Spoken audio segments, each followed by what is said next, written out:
For those fans who have been around the podcast since the beginning, or even those who listened to our New Year's special just a few weeks ago, you know why I started this podcast.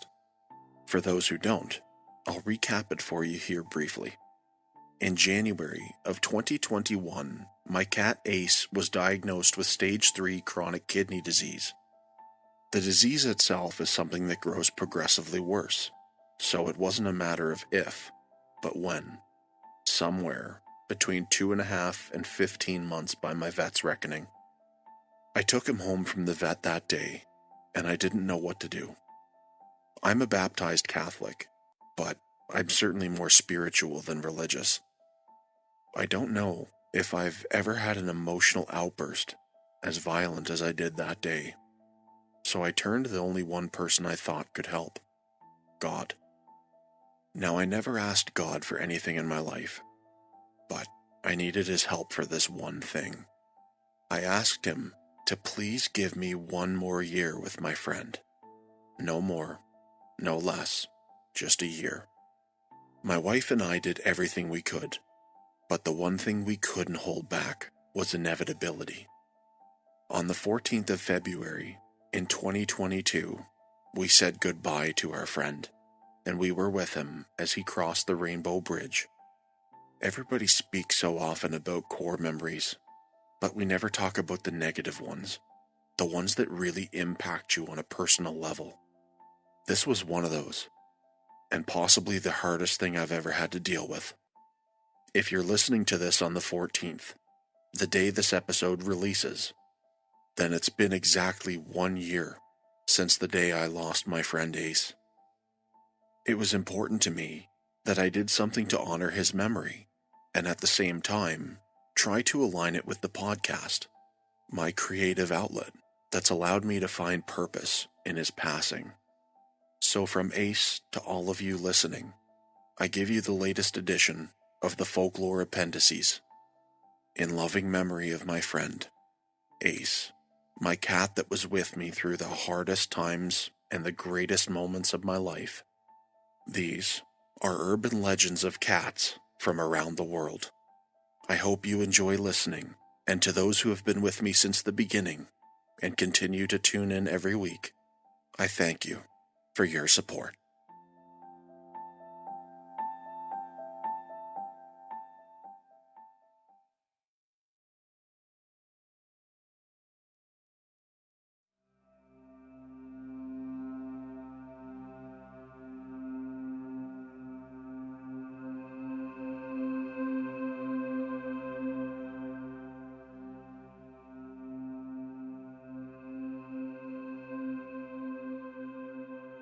For a bit of background, before we dive head on in, let's talk a bit about cats and their relationship with humans. One legend, in Christianity, has it that cats were the only creatures on earth that were not created by God at the time of all creation. When Noah was set to his task of creating the ark and the world was flooded, Noah encountered the issue of the ark becoming infested with rats, which was detrimental to the dry food stores aboard. As Noah turned to the Lord, praying for a miracle and salvation from this issue, the Lord sent forward a pair of cats, coming to life through the mouths of the lion and lioness. The cats on the ark were able to rid the ship of all rats, except for the original 2. When the ark finally reached dry land, the cats were the first to exit. They left the ark with a sense of pride, the reason for cats being such proud animals today.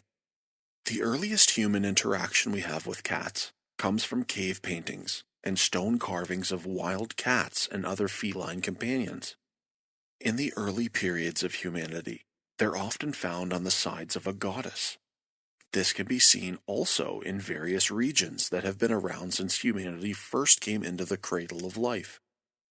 Even in the Far East and China, the lion she is known as one of the 4 animal protectors and is often associated with rain, guarding the dead, and those still living. In South America, evidence exists of wildcat cults, and jaguars were thought to be familiars of shamans. The Mohica people of Peru would pray to Apa'ek, a feline god who would appear as an old man with long fangs and cat whiskers. When most of us think about cats and ancient history, we think of Egypt, where the smallest of the wild cats, a cousin known as Felis catus, or Mao as they were locally known, were incredibly sacred. Anyone who killed a cat in ancient Egypt was put to death. Tradition held that when a family's cat passed away, the entire family would shave their eyebrows off as a sign of grief. The family mummified each one of their dearly departed feline companions and sent them to the afterlife with a host of tiny, mummified mice. To give you an example of how sacred cats were in Egypt, the historian Diodorus once outlined the fate of a Roman who was the cause of death of a cat. The populace crowded to the house of the Roman who had committed the murder, and neither the efforts of the magistrates sent by the king to protect him, nor the universal fear inspired by the might of Rome could avail to save the man's life, though what he had done was admitted to be accidental. This is not an incident which I report from hearsay, but something I saw myself during my sojourn in Egypt. The Egyptians, of course, had many cat gods, such as Bast, the cat mother that would spawn a cult eventually covering all of Egypt. Then there was the lion-headed Sekhmet, which was the embodiment of all good aspects of cats: fertility, sexuality, love, and life-giving heat. The festival of Bast was celebrated twice a year, with music, dancing, wine, love-making, and religion all dedicated to Bast, the mistress of love and sensual pleasures. In the occult, cats are thought to be the companions of witches. They would aid in spells, and even possess the ability to carry messages to the devil himself. The witch trials in Europe gave no credence to cats, and they often suffered the same punishments as their masters. In 1484, Pope Innocent VIII, and how ironic that name is, proclaimed that cats were the devil's favorite animal and the idol of all witches. Surprisingly enough, humans hadn't learned from the events of the bubonic plague only 100 years before his statements, as it was because of the supposed demonic connection of cats that led people to offing every cat they could get their hands on. Little did they know, cats kept the rat populations in check, and it was these rats that were a host for the Black Plague-carrying fleas that infected Europe and killed countless people. As the ancient Egyptians tried to tell the world, don't mess with cats. Eventually, common sense prevailed, and cats were able to rejoin society as the lovable animals they are today, even going so far as to make their way into stories and fairy tales like Kip, the enchanted cat from Russia, Puss in Boots, the Cheshire Cat of Wonderland, and even Simpkin from the Canterbury Tales of Beatrice Potter. They have even gone on to be celebrities, such as Morris the cat, who had an estimated net worth between $100,000 and $1 million.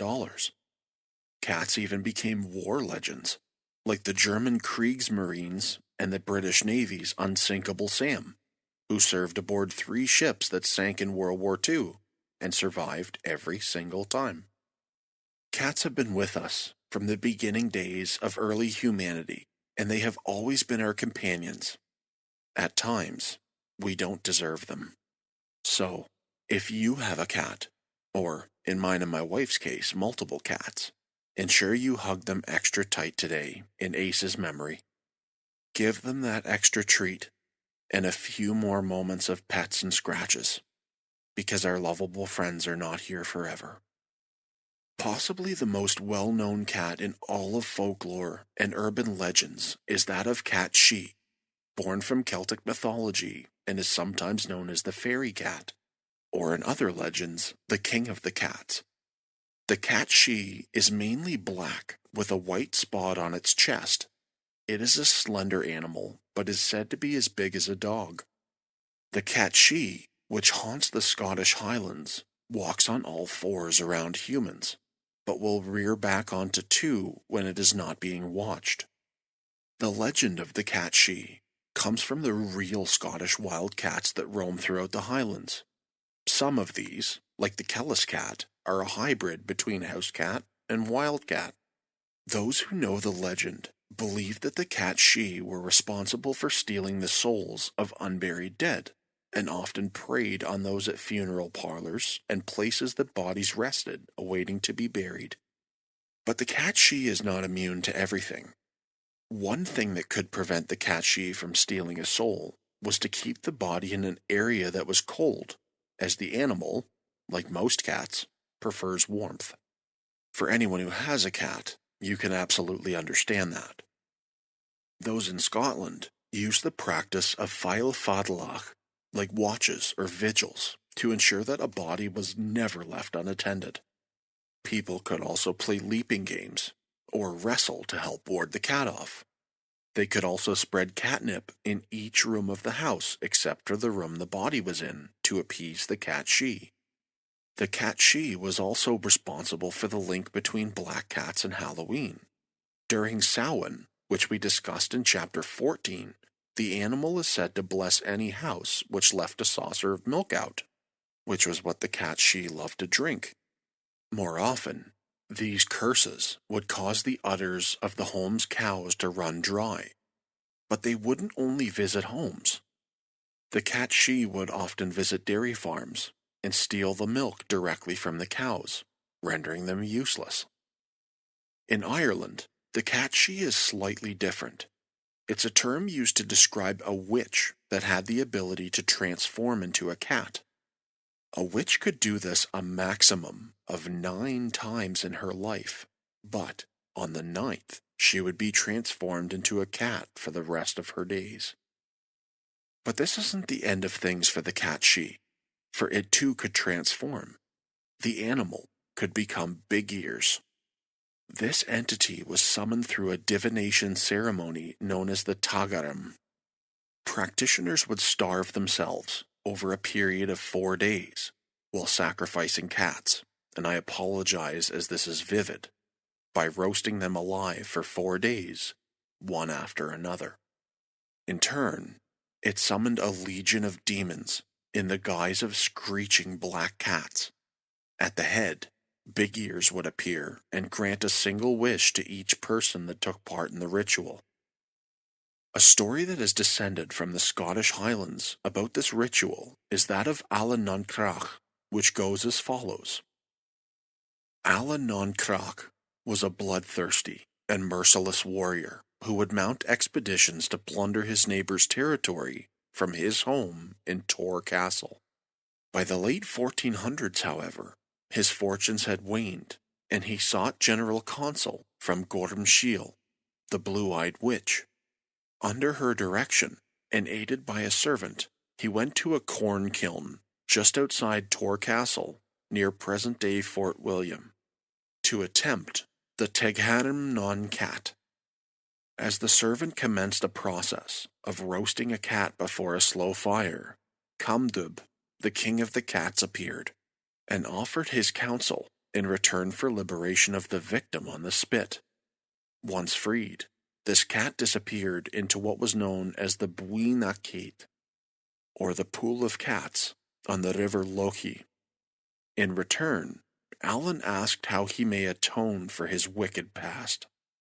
To obtain forgiveness, the king of the cats ordered Alan to build 7 churches, one for every crach he had raised. Alan commenced his church building immediately, and before he died, he had indeed kept his promise to his side of the agreement. Today, Alan's 7 churches, which blur the lines of fact and fiction, can be visited. They stand at St. Kenneth's Kirk, Kilcoril, Kilmadan, Eilean Munda, Killameel Parish, and St. Finnan's. To close out the story of the cat she, here is an English folk tale of the animal that refers to the king of the cats. A man on his home one night saw 8 black cats with white marks on their chests, carrying a coffin with a crown on top. One of the cats said to the man, "Tell Tom Tildrum that Tim Taldrum is dead. When the man returned home to his wife and cat called Old Tom, he relayed the story to them. Suddenly, his cat exclaimed, "What? Old Tim is dead? Then I'm king of the cats." The cat then disappeared up the chimney and was never seen again. Legends of famous cats also permeate Norse mythology, with the goddess Freyja driving a chariot pulled by two cats, Beagle and Treagle. These cats were a gift to her by Thor himself. As the legend goes, after falling asleep one day while fishing, Thor was awoken to a terrible sound. It turned out that it was from the magical cat Bajun, who was lulling to sleep his two small kittens. As their mother had left, Bajun was left to raise his two children on his own. When he turned to Thor for help, they thought the idea of gifting them to Freyja was a good one. Bajun agreed, and subsequently turned into a bird and flew away. Thor gifted them to Freyja, and they grew up to serve the purpose of pulling her chariot. It is said that Freyja was enamored with the idea, as cats represented fertility and femininity. Important to note as well was that Freyja was often associated with death, leading the warrior Valkyries to bring slain warriors to Valhalla after battles. After a hard life and death in battle, who wouldn't want to be taken to the afterlife on a chariot pulled by two kitties? Believe it or not, cats were also a mainstay in Norse society, getting their cats from none other than the Egyptians themselves, as well as other parts of the Middle East. It was actually the Vikings that spread cats into many different parts of the globe as they explored and raided. These cats, known scientifically as Felis sylvestris libica, helped support humans as we were transitioning from hunting to farming. They were a mainstay on Viking ships due to their ability to control and eradicate rodent populations on board. Though cats were viewed as unpredictable, they were often the Vikings' favorite pet, as dogs were deemed too aggressive, and the Vikings had a love for the cat's calming nature. It was because of this relationship with the Vikings that cats grew larger, not having to hunt as much anymore, though there was often a business side to the relationship as well, with the cats being used for furs when they died or grew older. And to explore our next famous cat in folklore, we move just off the west coast of the United Kingdom to the island nation of Iceland. Around Christmas time each year, Icelandic people fear a visit from the Jólakaturin, or the Yule Cat. Though in written account it only dates as far back as the 1800s, stories of the Yule Cat are thought to be as old as the Dark Ages. Icelandic tradition holds that everyone who got their chores done before Christmas would be rewarded with new clothes, while those lazy children that didn't would have to come face to face with the Jólakaturin. As legend has it, in medieval Iceland, employers would reward employees and other members of their households with both new clothes and sheepskin shoes. These were given as a reward for a hard year's work, and were a motivational tool to finish all work before Christmas. Most important among these chores was the processing of autumn wool. If people were found not to have gotten their work done and weren't rewarded accordingly, they would be visited by the Yule Cat. Said to be taller than the highest houses, it roams Iceland on Christmas night, peering into the windows of homes to see what children have received for Christmas. If children were fortunate enough to receive new clothes, the cat will simply move on. If the child didn't earn their new clothing, the Yule Cat would eat the child's dinner as an appetizer, before moving on to the child itself. The Jólakaturin is owned by the giant and giantess trolls Lapaludi and Grilla. These two would wander from house to house, asking parents for their disobedient children, which she would cook in her cauldron. For those who know Icelandic folklore, Grilla is also the matron of the 13 Yule lads. Other legends have it that the Yule Cat doesn't eat people, but only consumes their food, and presents. One way you can keep the Yule Cat at bay is to be generous. This often comes and came in the form of gifting your old clothes to the less fortunate after receiving new ones. That way, all might stave off a visit from the Jólakaturin. The Icelandic poet Jóhannes Úr Kotlum once wrote a famous poem about the Yule Cat. Translated to English, it reads, "You know the Christmas cat. That cat is very large. We don't know where he came from, nor where he has gone. He opened his eyes widely, glowing both of them. It was not for cowards to look into them. His hair sharp as needles, his back was high and bulgy, and claws on his hairy paw. The children stood straight and red-cheeked with their parents. He waved his strong tail, he jumped, scratched, and blew, and was either in the valley or out on the headland. He walked about, hungry and mean, in hurtfully cold Christmas snow, and kindled the hearts with fear in every town. If outside one heard a weak meow, then unluck was sure to happen. All knew he hunted men and didn't want mice. He followed the poorer people, who didn't get any new clothing near Christmas, and tried and lived in the poorest conditions. From them he took at the same time all their Christmas food, and ate them also, themselves, if he could. Were not a pretty sight. Therefore the women competed to rock and sew and spin, and knitted colorful clothes or one little sock. For the cat could not come and get the little children. They had to get new clothes from the grown-ups.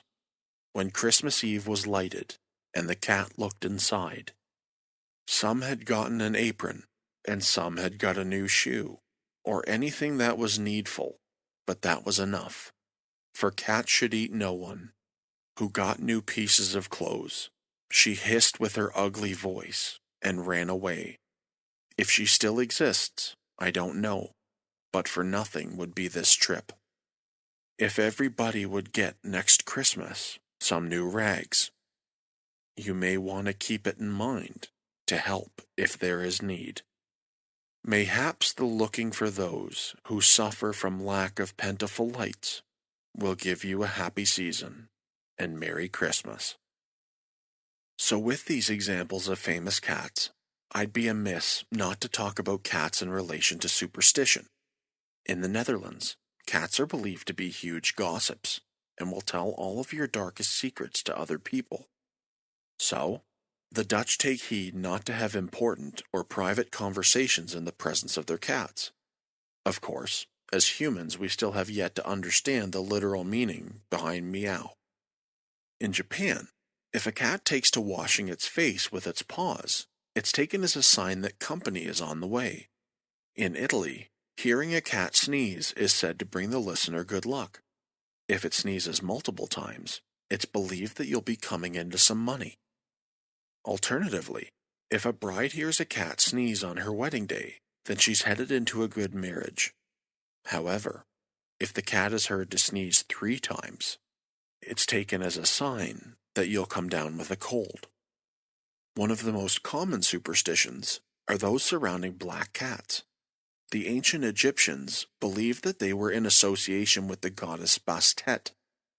Keeping a black cat in your home would bring you her favor, but it would be the Europeans who would later decide that black cats were evil omens. One common superstition that exists is that if a black cat walks onto a ship and then back off again, the ship will sink on its next voyage. Of course, there's a lot of credence led to this because if you remember when I talked about Unsinkable Sam, well, Unsinkable Sam was black, and 3 ships sank while enjoying his patronage. In Southern Europe, you should be careful if you see a cat jump over a grave, as it's used as a foretelling that whomever is buried there will rise again as a vampire. In Indonesia, cats are often harbingers of the weather. If the people there wanted it to rain, they would pour water over a cat, with the cat believed to bring rain out of revenge. A similar belief is held in Wales, where if a cat's pupils dilated, it meant rain was coming. Lastly, in Scotland, cats were sometimes sent into a newly purchased home, as it was believed they could ingest any curses or diseases left by the home's previous occupants. Humans and cats have had an amazing history together that is both beautiful and at times tragic. I can say from experience that they make some of the best friends a person could ask for. When they're gone, they leave an incredible hole in your life, one that is left filled only by fond memories and the promise to see each other again someday. And that, of course, is the price we pay for love. This episode was meant to give you a look at some of the folklore and urban legends surrounding cats from around the world. And if you can take away one thing from this, it's to ensure that you give your pets an extra hug, because they're not here forever, and make every moment special.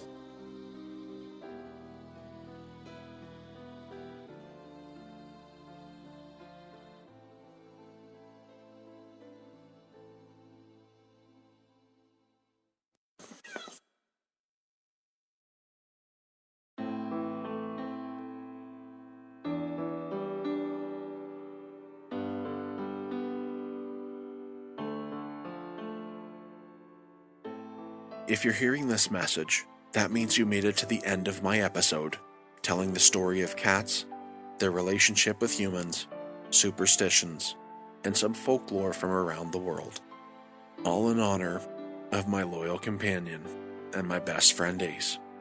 I miss you, buddy.